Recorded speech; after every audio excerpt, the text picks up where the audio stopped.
Agostiza y el doctor Martín Mazuco. Los tres trabajamos en la Defensoría Pública de Víctimas de Catamarca.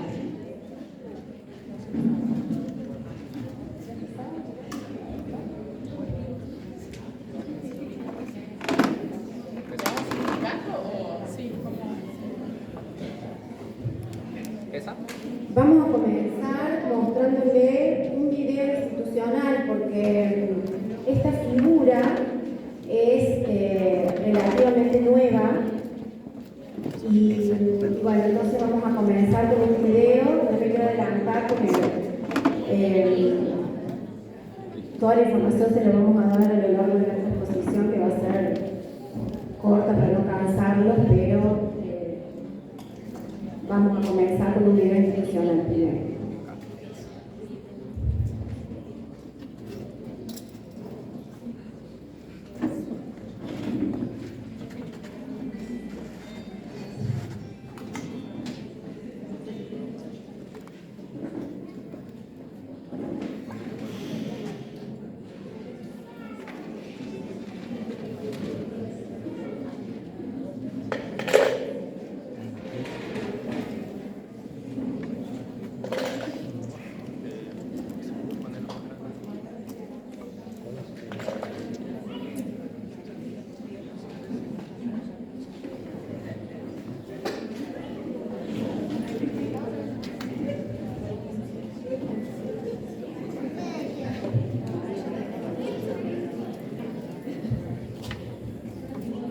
Me falta el sonido del video.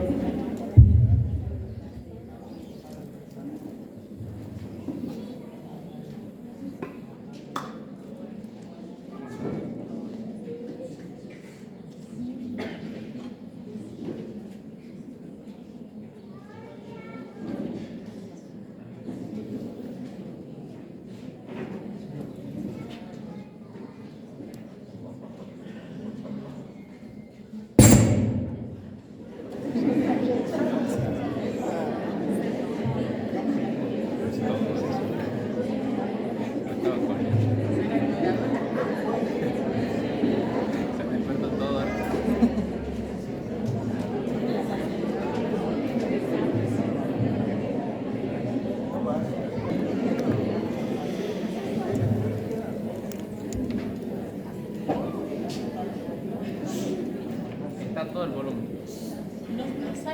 No sale sonido, no. Del power no. ¿Estará saliendo por otra? ¿Habrá conectado otra cosa? Puede ser. Va a ser el nuevo rol de las víctimas en el proceso penal.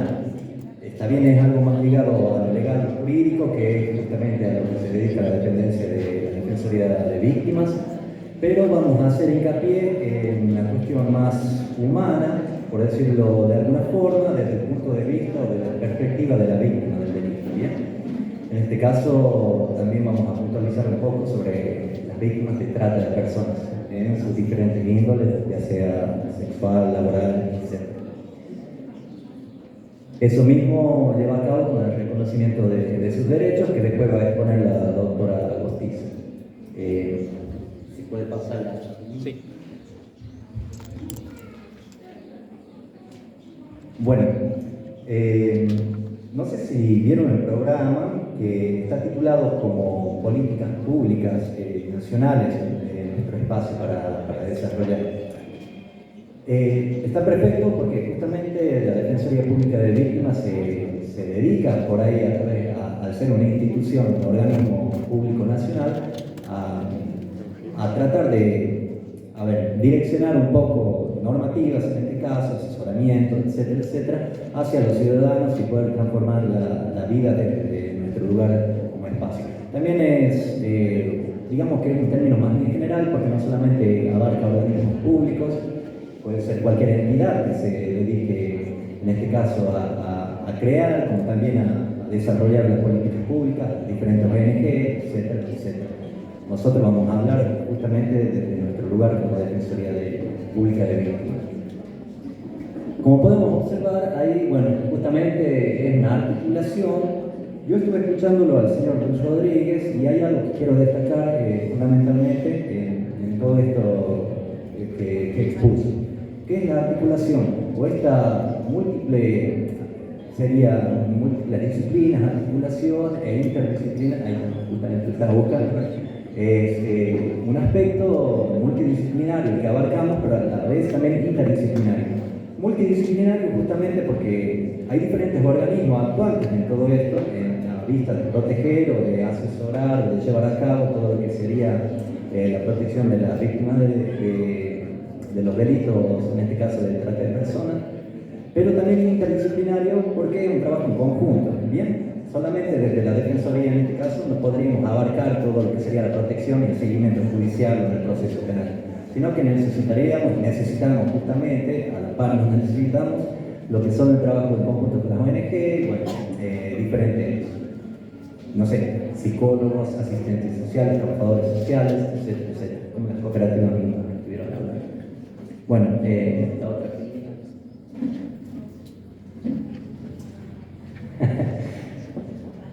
Bueno, como políticas públicas, justamente lo quería decir, hoy vamos a hablar sobre lo que serían los derechos de las víctimas del delito, específicamente sobre la trata de personas, ¿bien? En lo que serían aspectos de presentes judiciales, como también los derechos abarcados por las leyes nacionales e internacionales. Bueno, obviamente dejo claro que no es una problemática nueva, esto viene desde hace mucho tiempo, no hace falta mucho destacar la historia de la trata de personas, pero sí destacar el hecho que fue evolucionando en diferentes vertientes, lamentablemente más problemáticas para una sociedad que desde nuestro lugar justamente también tiene que ser dinámico. A la vez que va avanzando por ahí el delito en sus diferentes cuestiones, el derecho tiene que estar a la par de la realidad social y abarcar en sus diferentes normativas, digamos de alguna forma, el proceso para poder sostener lo que sería un acompañamiento adecuado.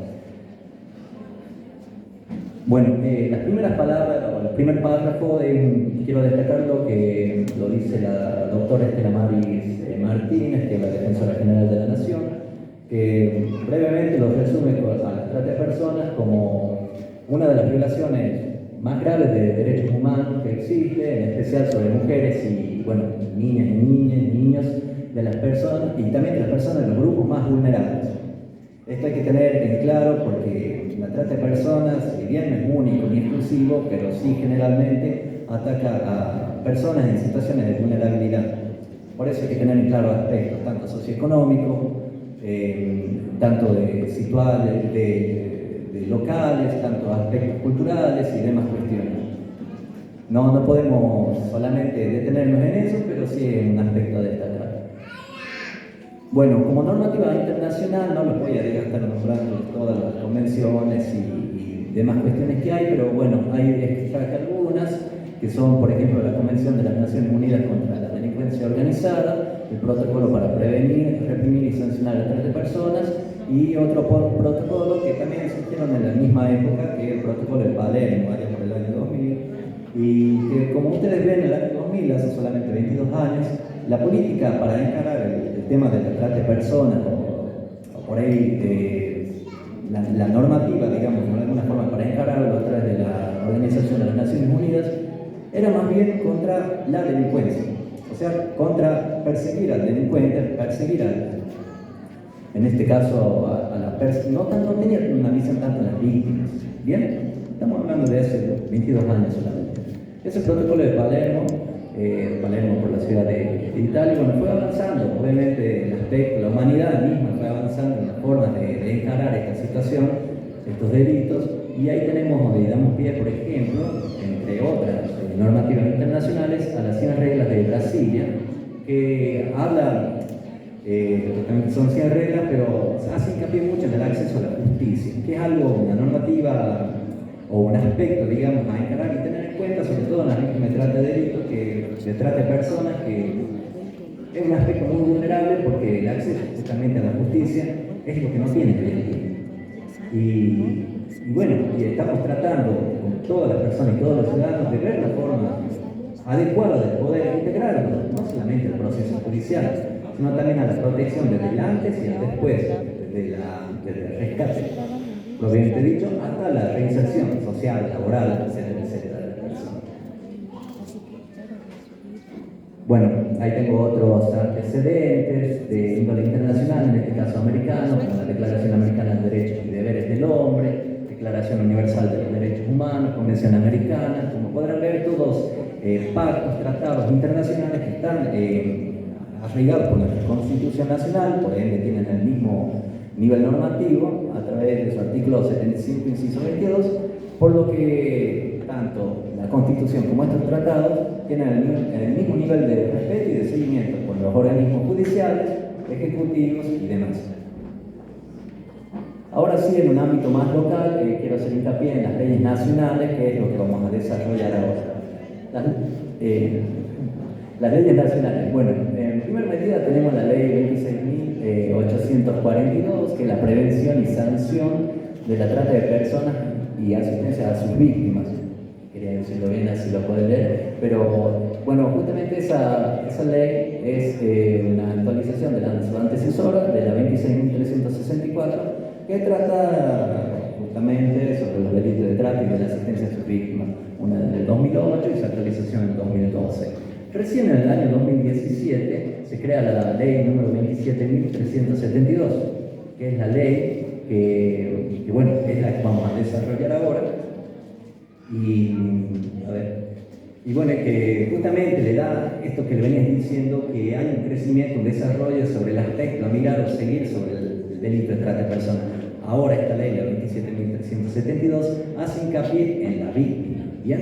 En la víctima, hace un seguimiento en el proceso judicial, en sus antecedentes previos, como también en su reinserción, o sería lo posterior del proceso. Bueno, en la misma ley es la que establece justamente las Defensorías Públicas de Víctimas, que estamos ahora representando, como las hay en todo el país. Y se están desarrollando, obviamente, porque es un aspecto relativamente nuevo en el proceso penal. Bueno, esta nueva legislación busca garantizar un verdadero acceso a la justicia, que es un aspecto principal, una garantía constitucional e internacional que tenemos que tener en cuenta, y cada vez debemos desarrollar el aspecto, vuelvo a repetir, no solamente de la Defensoría de Víctimas del Delito, sino también de todos los organismos públicos, privados, asociaciones civiles, organismos no gubernamentales o lo que fuere, hacia ese acceso a la justicia, hacia ayudarlos a denunciar, hacia buscar a dónde están las personas, acompañarlos, no solamente en la previa o en el proceso, que es lo más difícil, lo más visible, sino también posteriormente, porque las afectaciones tanto psicológicas, económicas y sociales que quedan de las personas que son víctimas de ello, no se acaban generalmente de un día para el otro y quizás nunca. Pero bueno, el asesoramiento y acompañamiento es lo que, por lo menos desde la Defensoría, tratamos de preponderar de alguna forma. Bueno, ahora voy a dar lugar a la doctora Verónica Agostiza, que va a desarrollar la ley 27.372. No sé si el video lo podemos ver o sin sonido, ¿cómo está? Lo tenemos que pasar. Lo tenemos que pasar, ¿no? ¿Sí? ¿Lo puedes pasar? Sí, sí. Ahora tengo que pasar a la compu. Ah, lo tienen que pasar. Bueno, nos avisás, así no dejamos de ver el video porque es importante. Sí. Claro, el video es interesante porque explica cuándo surge esta ley de víctimas, cómo fue la votación en el Congreso, las primeras creaciones de las defensorías de víctimas, porque todavía no está en todo el país. De hecho, en ese sentido, Catamarca tenemos el privilegio, digamos, de tener defensoría de víctimas. Son 8 en todo el país. Así que bueno, cuando esté, si nos pueden avisar, pero digamos, el bloque de leyes que regulan cuál es nuestra posibilidad de actuar es la ley de víctimas, el decreto que salió después, que la regula y ordena esta formación. Se va a crear una defensoría de víctimas por cada provincia. Y también regula la competencia, o sea, somos defensoras de personas que fueron víctimas de qué tipo de delito. Bueno, esa competencia es federal. Quiere decir que no podemos atender todos los delitos, sino los que el código establece que son federales, que la verdad son pocos, son menos que todo el resto de los delitos. Esto nos pasa mucho en la defensoría porque vienen víctimas a preguntarnos y si la causa es de la justicia provincial, nosotras no podemos intervenir. Esto está bueno que si después van teniendo dudas, nos pueden consultar para ver la aplicación real en territorio de nuestro espacio de defensoría. Y también tenemos una resolución donde establece cuáles son los criterios para intervenir. que tiene que ver, por ejemplo, con la gravedad del hecho. En este sentido, por supuesto que las causas de trata sexual, trata laboral, tienen un nivel de gravedad altísimo. Es de hecho de los delitos más graves de violación de derechos humanos. También no intervenimos directamente, sino que la víctima tiene que poder aceptar y pedir la intervención de la Defensoría. Por supuesto, estar en una situación de vulnerabilidad o en varias, porque puede ser una mujer, pobreza, perteneciente, por ejemplo, a una comunidad indígena. Entonces se dan varias categorías de vulnerabilidad. Se puede dar una, se pueden dar varias y hay una sobrevulnerabilidad de hecho. Y por supuesto tiene que haber legitimidad, o sea, la persona que se acerca a pedir el acompañamiento gratuito, porque la Defensoría Pública es gratuita a lo largo de todo el acompañamiento, tiene que ser legítima, es decir, tiene que ser la víctima o tiene que ser familiar, digo, que es una persona que pueda. Yo si soy, por ejemplo, una vecina y el delito, bueno, puedo ser denunciante, pero después no puedo estar en la causa. Entonces hay algunas personas que la ley establece que es la persona ofendida directamente, víctima directa, digamos, o puede ser cónyuge, conviviente, padres, hijos, hermanos. Ahí establece quiénes son, a quién se considera víctima. ¿Vemos la siguiente? Bueno, es lo mismo que estábamos diciendo, podemos ver la siguiente. Las reglas de Brasilia es una normativa internacional súper importante, que está bueno que lo podamos leer y tener en cuenta, porque ahí habla de vulnerabilidad. ¿Qué entendemos? ¿Cuándo una persona es vulnerable? Por esto que hablamos, una categoría o varias. Muchas veces de hecho, suele pasar eso, que se juntan varias categorías, con lo cual pone a la persona en una posición todavía más dificultosa, generalmente para acceder a la justicia.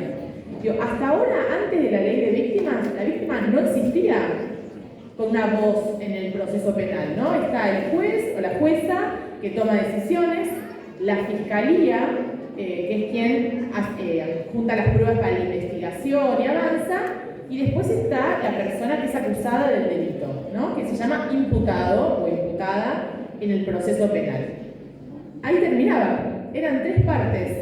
Entonces, a raíz de la sanción de la ley de víctimas, es súper importante el cambio que se da. Es decir, se va a incluir una parte más. Y esa parte tiene voz, puede aportar pruebas, ahí lo vamos a ver en los derechos de las víctimas, puede oponerse si la causa la quieren cerrar, puede pedir su reparación. Entonces empieza a tener un listadísimo, o sea, un listado largo, ahí lo vamos a ver, pero cuáles son los derechos de las víctimas. Perdón, si en el medio alguien también quiere levantar la mano, preguntar, en cualquier momento. ¿Vemos la otra? Está para ver el video. Bueno, vemos el video entonces.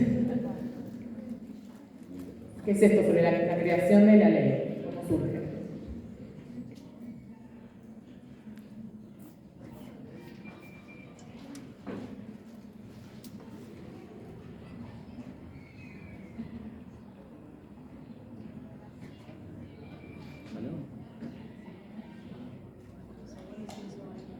Ahí ya tiene que estar sonido.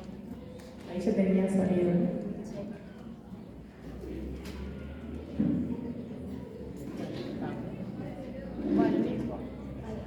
Bueno, esa tiene subtítulos que se puede ir leyendo, la votación de la ley en 2017, digamos, la creación de defensorías en todo el país. Ella es la defensora de la provincia de Buenos Aires.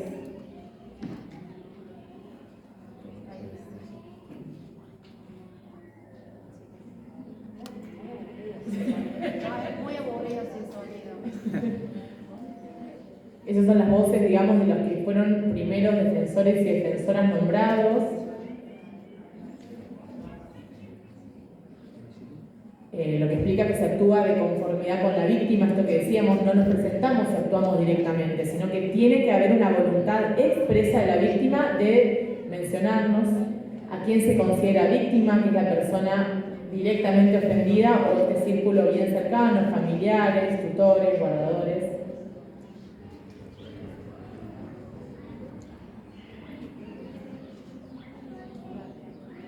¿Cuáles son las condiciones, digamos, para poder acceder a la defensoría? ¿Qué es esto? La persona vulnerable, que no tenga recursos económicos suficientes, que fue víctima de delito federal, y la gravedad, estos criterios que estábamos mencionando. O sea, es decir, desde la Defensoría tenemos que evaluar caso por caso para aceptar, digamos, la defensa de la víctima.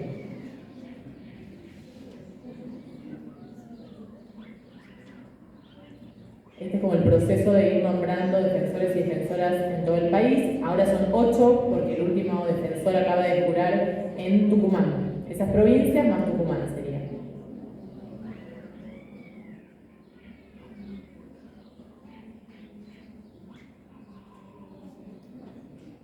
Sí, medio que...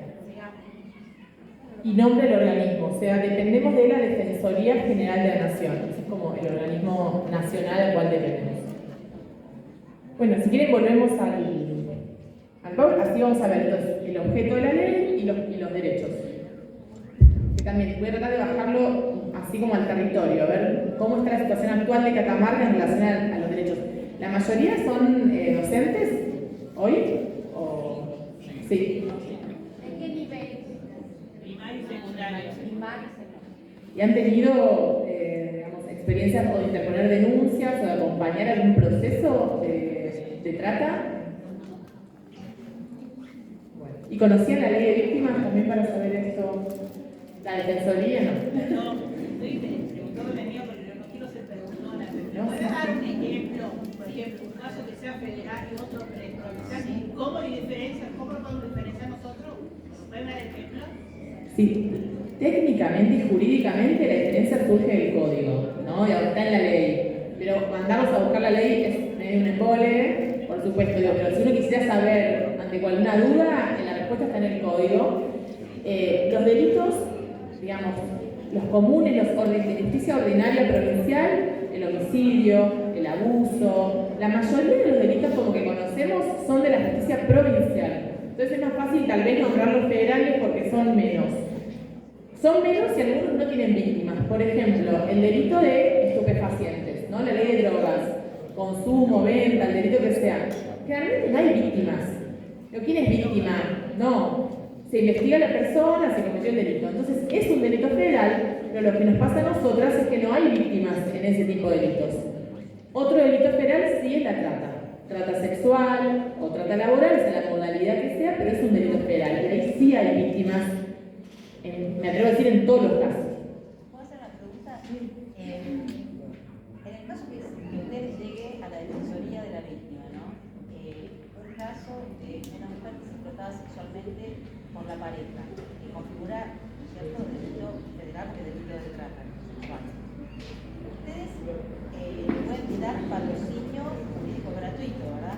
Sí. Y ese acompañamiento que ustedes hacen jurídico, que lo elevan a la justicia federal,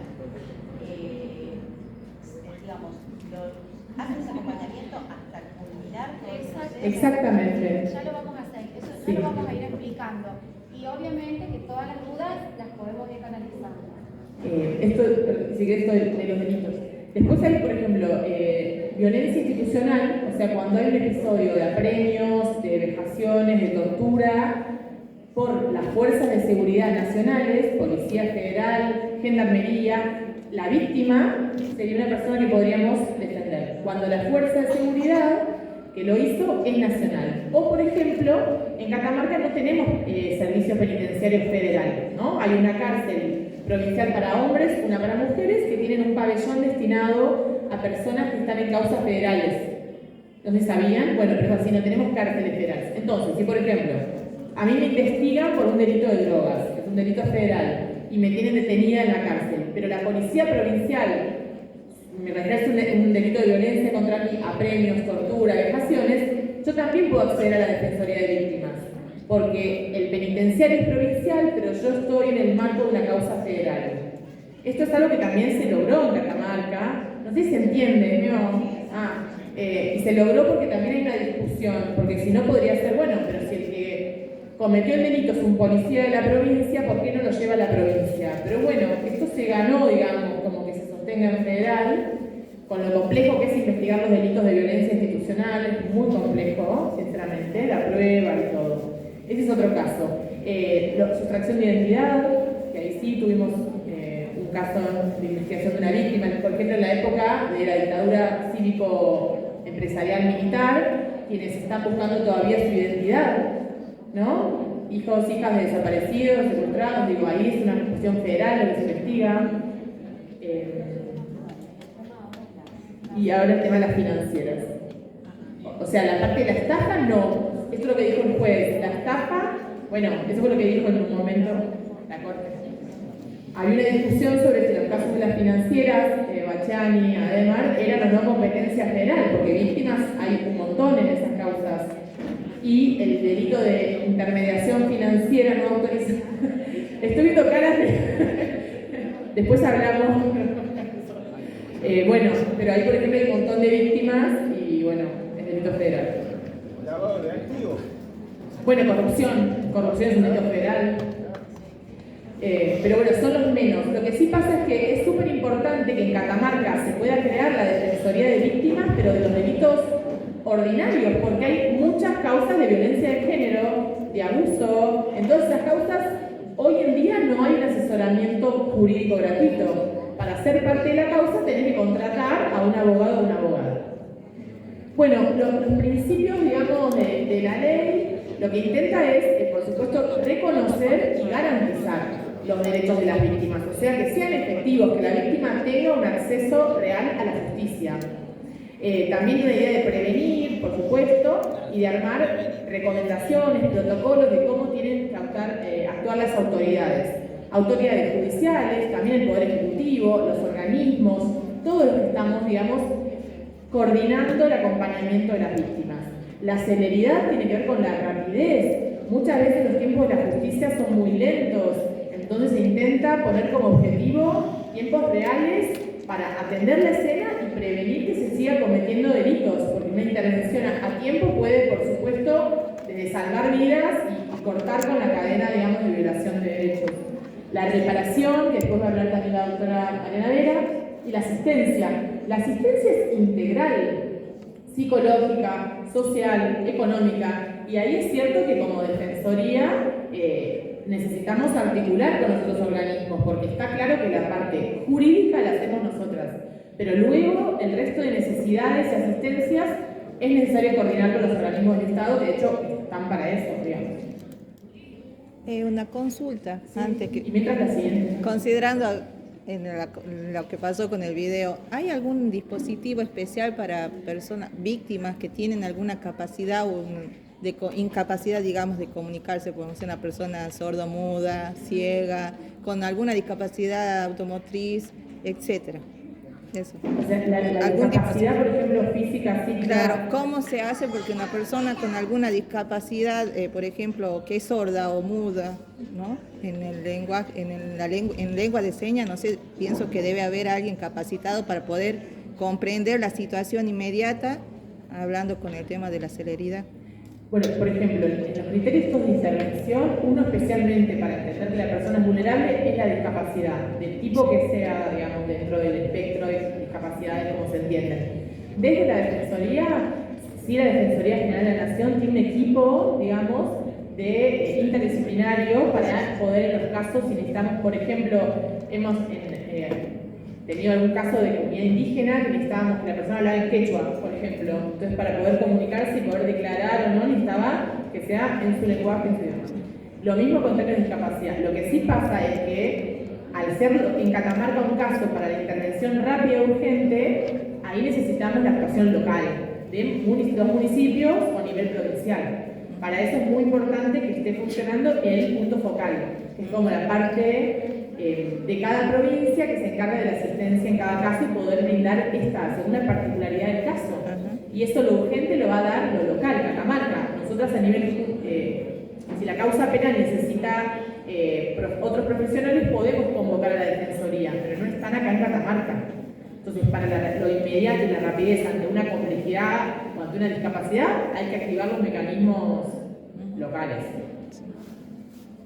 Estos tres criterios son los importantes como de la ley: rápida intervención, enfoque diferencial que tiene que ver con esto cuando hay alguna vulnerabilidad, y la no revictimización. Digo, la persona que viene siendo víctima, que el proceso judicial no sea otro proceso. de victimización, porque tarda mucho tiempo, porque la citan incontables veces. Quiero y hay, poner un ejemplo, un breve ejemplo que va a servir para todo el auditorio: la no punibilidad de la víctima. Catamarca sentó un precedente que tiene que ver con una víctima en carta que vendía droga. Entonces, en el proceso de investigación penal, sí, se supo que vendía droga, pero vendía droga a instancias de tratante, de manera tal que se la absolvió del delito de venta de droga y se la consideró víctima del delito de trata. Fue un fallo que se Sí, sí. el Tribunal de Catamarca resolvió. Y entonces la no revictimización tiene que ver primero por el delito en sí y después tiene que ver con que el sistema judicial no la revictimice. Entonces hay una doble instancia, primaria y secundaria. Seguimos con la otra, que es la de los derechos.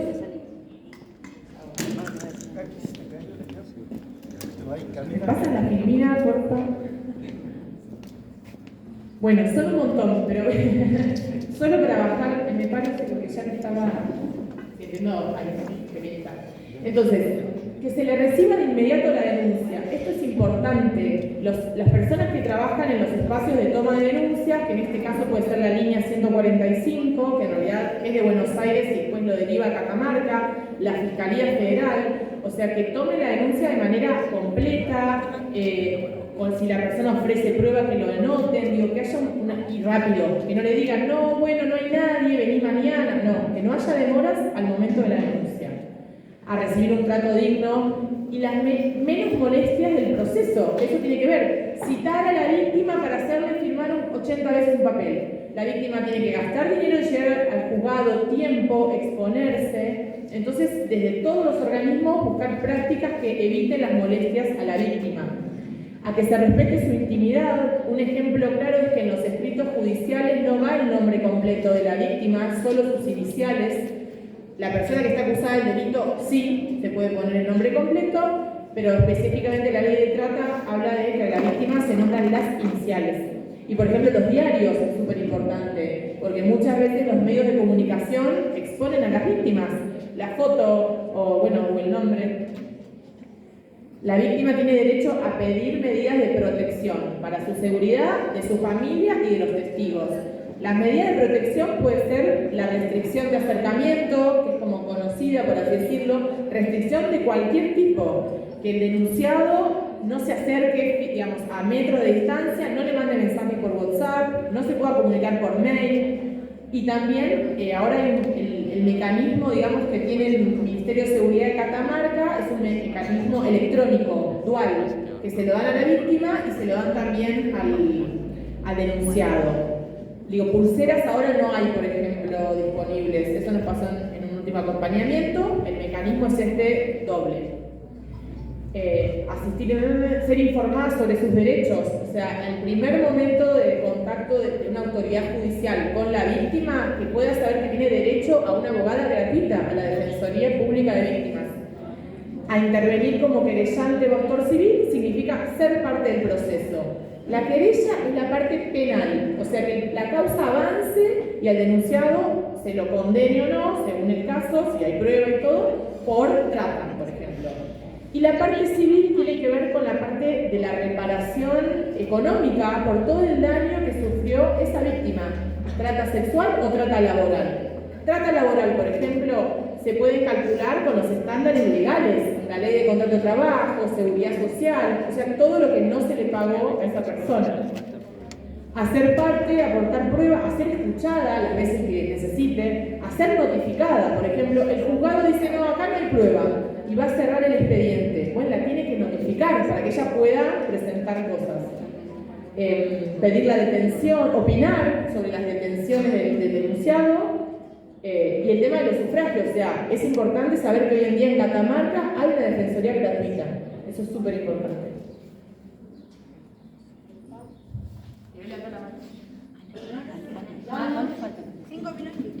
¿5 minutos?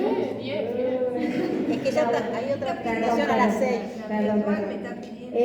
Bueno, yo quiero que les quede claro, entonces cerrando, quiero que les quede claro que en Catamarca hay una defensoría de víctimas y que a partir de la existencia de esta defensoría, las víctimas pueden estar representadas en el proceso penal. Como dijo la doctora Gostiza, el proceso penal tiene sujetos que tienen que estar sí o sí para que el proceso penal tenga, digamos, vida. Esto es, el Ministerio Público Fiscal como representante de los intereses de la sociedad, que son totalmente distintos de los intereses de la víctima. ¿Por qué? Porque el Estado tomó para sí el conflicto, se adueñó de los intereses de la víctima.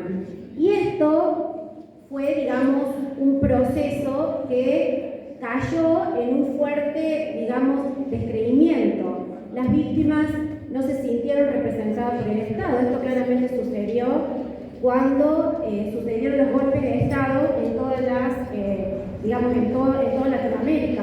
Entonces, en estos casos hubo un descreimiento del Estado en relación a la representación de los derechos de las víctimas. Entonces las víctimas alzaron su voz y la ley de víctima, la promulgación de la ley de víctima y la existencia misma tiene que ver con esta lucha de las propias víctimas. Las propias víctimas, sobre todo las víctimas en la violación de los derechos humanos, en los procesos del autoritarismo del Estado, llegaron a la Corte Interamericana de Derechos Humanos y la Corte Interamericana de Derechos Humanos les reconoció 3 derechos: derecho a la verdad, derecho a la justicia y derecho a la reparación. En esos 3 derechos se asienta también la ley de víctima. Y uno muy importante, que no me dejan hablar porque ya es tiempo, es el derecho a la reparación integral. La doctora Gostiza les habló de la constitución de querellante particular y actor civil dentro del proceso penal. La reparación integral es, a través de la acción civil se está pidiendo una indemnización. La reparación integral va mucho más allá de una indemnización y es la reparación que la víctima quiere y manifiesta que desea tener por parte del Estado. Les cuento un casito y con esto termino. En mayo del 2022 en Salta hubo una víctima de trata sexual que pidió como reparación que su verdad sea publicada en los diarios. O sea, que los diarios no publiquen su cara, no publiquen su nombre, no publiquen su caso, sino que publiquen que su testimonio fue verdadero dentro del proceso penal. A esto se refiere la reparación integral, más allá de lo económico, sino la expresión de voluntad de la víctima de cómo quiere ser reparada en sus derechos vulnerados totalmente. Les queremos dejar esto, que es muy importante, y ante cualquier duda se dirigen a nosotros y nos preguntan si podemos intervenir en su representación. Muchas gracias.